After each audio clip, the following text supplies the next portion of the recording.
hello to all my young friends from Tiny Ducktales. After little babies, fruits are the best creations of Mother Nature. Don't you think so? I love all fruits, but my favorite are watermelon and lychees.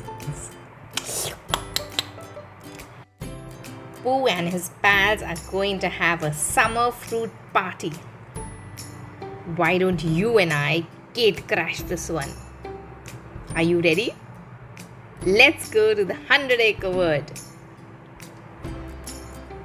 One summer day, Roo arrived home for lunch.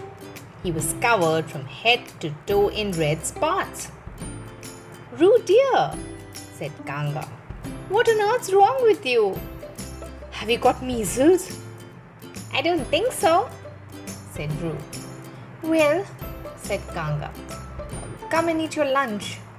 But Roo wasn't hungry. This made Kanga even more worried. Covered in spots, not hungry. You must be ill, Roo. Are you sure you haven't got a temperature? Kanga put her hand on Roo's forehead to check that he wasn't feverish. No, you're nice and cool, Kanga said. But what's this? Kanga looked at her hands and found that some of Roo's red spots had come off on her.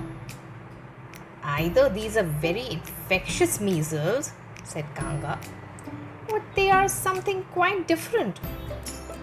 Where were you playing this morning? I'll show you, said Roo.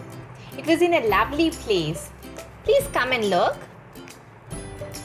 Only if you eat up 3 pieces of ham, 4 spoonfuls of peas and 2 potatoes, said Kanga. And off they went out into the 100-acre forest. When they came to the bottom of Rabbit's garden, Roo said, Look, here's where we've been playing. And here are Pooh and Piglet still rolling around. A strawberry patch, exclaimed Kanga. So that's why you're covered in red spots. And that's why you weren't hungry at lunchtime. Has Rabbit given you permission to pick his strawberries? Oh, yes. Yes, said Piglet. He's asked each one of us to fill a basket with fruit so he can make a summer fruit feast. And if there are enough strawberries, maybe he'll make some jam too.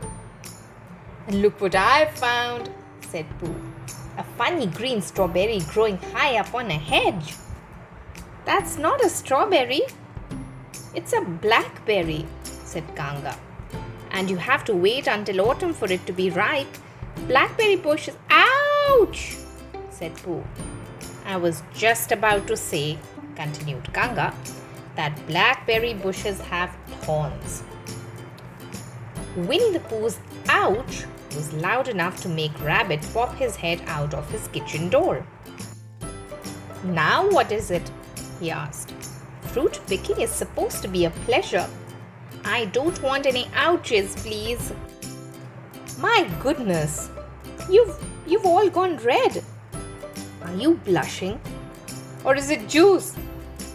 Well, said Pooh. We couldn't help, said Piglet.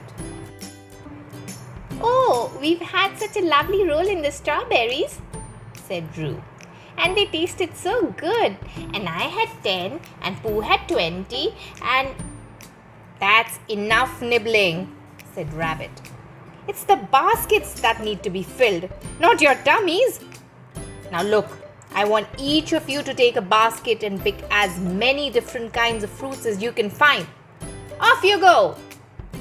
Come on, Piglet, said Pooh. Let's get Christopher Robin to join in the fruit picking. He must be at Eeyore's gloomy place. He'd promised to help him mend his hut today. No, little Roo, said Kanga sternly as Roo started to follow them. We'll stay here and help Rabbit. At Eeyore's place, Pooh and Piglet found Christopher Robin. Tigger was there too, pretending to help, but really getting in the way. Rabbit's having a summer fruit feast, and we've got to pick all the fruit we can lay hands on. Do come and help us, squeaked Piglet excitedly. I know where to get some fruit Rabbit will just love, exclaimed Tigger, and he bounced away, leaving them feeling quite breathless. Tigger often had this effect on them. Christopher Robin pointed to a tree behind Eeyore. Look, an apple tree, he exclaimed. How lovely! I didn't know there was one in your quiet spot. Let's bring Rabbit a basket of apples. They look ripe. Can we eat some too, please? Asked Pooh Bear. Said Christopher Robin. So Christopher Robin, Eeyore, Piglet and Pooh each had a rosy apple. And nobody spoke for a few minutes because they were too busy munching. Then Eeyore said,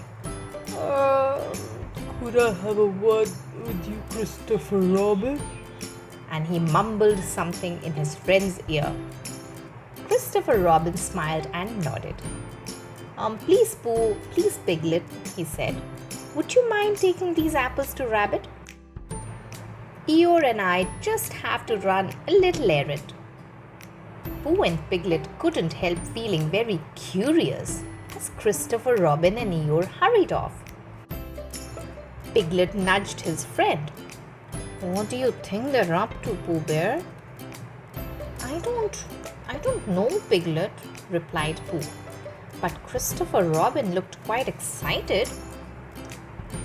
Piglet and Pooh returned to Rabbit's house. Rabbit's got a plum tree in the corner of his garden, Roo piped.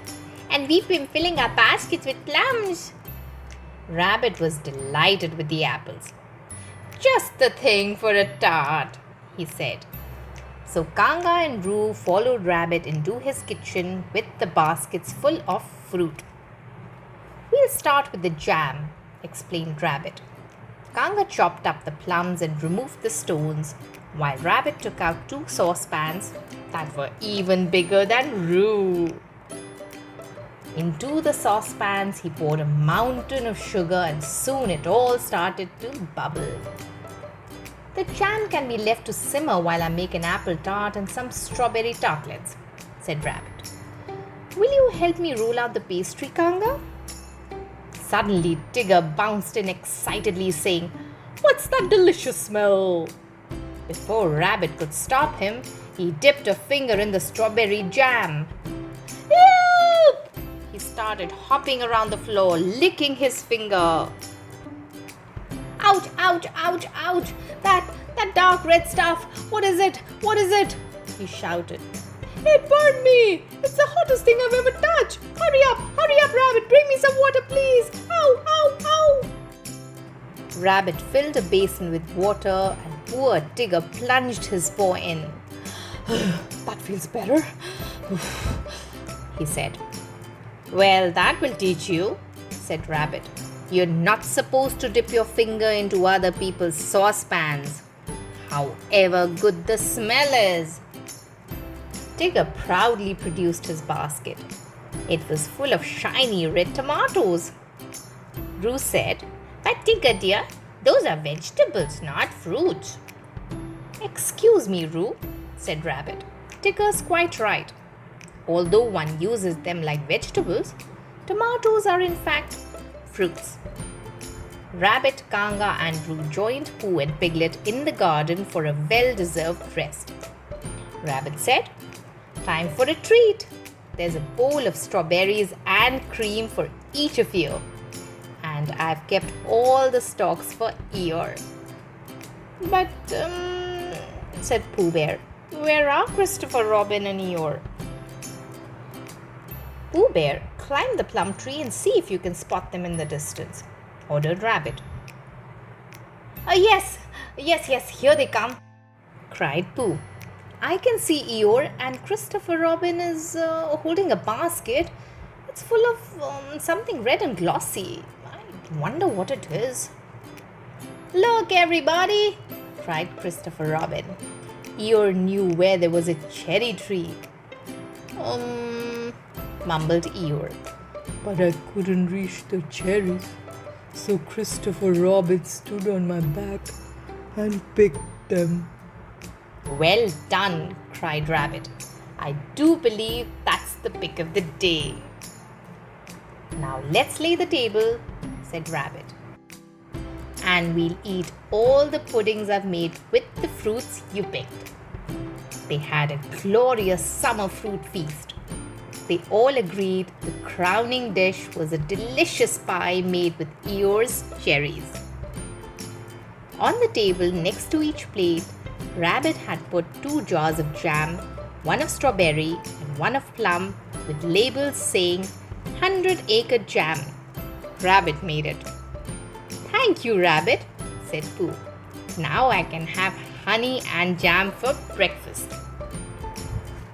As the afternoon drew in and the shadows grew long, Roo suddenly looked worried. But we've eaten all the fruit now, he said. There's none left on the plants. Don't worry, said Christopher Robin. The clever thing about fruit is that they always come back. There'll be more next year. Woo-hoo-hoo! Wasn't that absolutely yummy-licious? All that tasty, juicy fruit. I'm suddenly hungry for some lychees and mangoes. Why don't we all snack on some yummy, yummy fruit as we listen to the story once again? Yes? Okay then. From Tiny Tot Tales, till next time, toodles everyone! If you enjoyed listening to this story, please like and subscribe to Tiny Tot Tales. If you have any story requests, please send an audio or a visual clip to our email given in the description below. Thank you.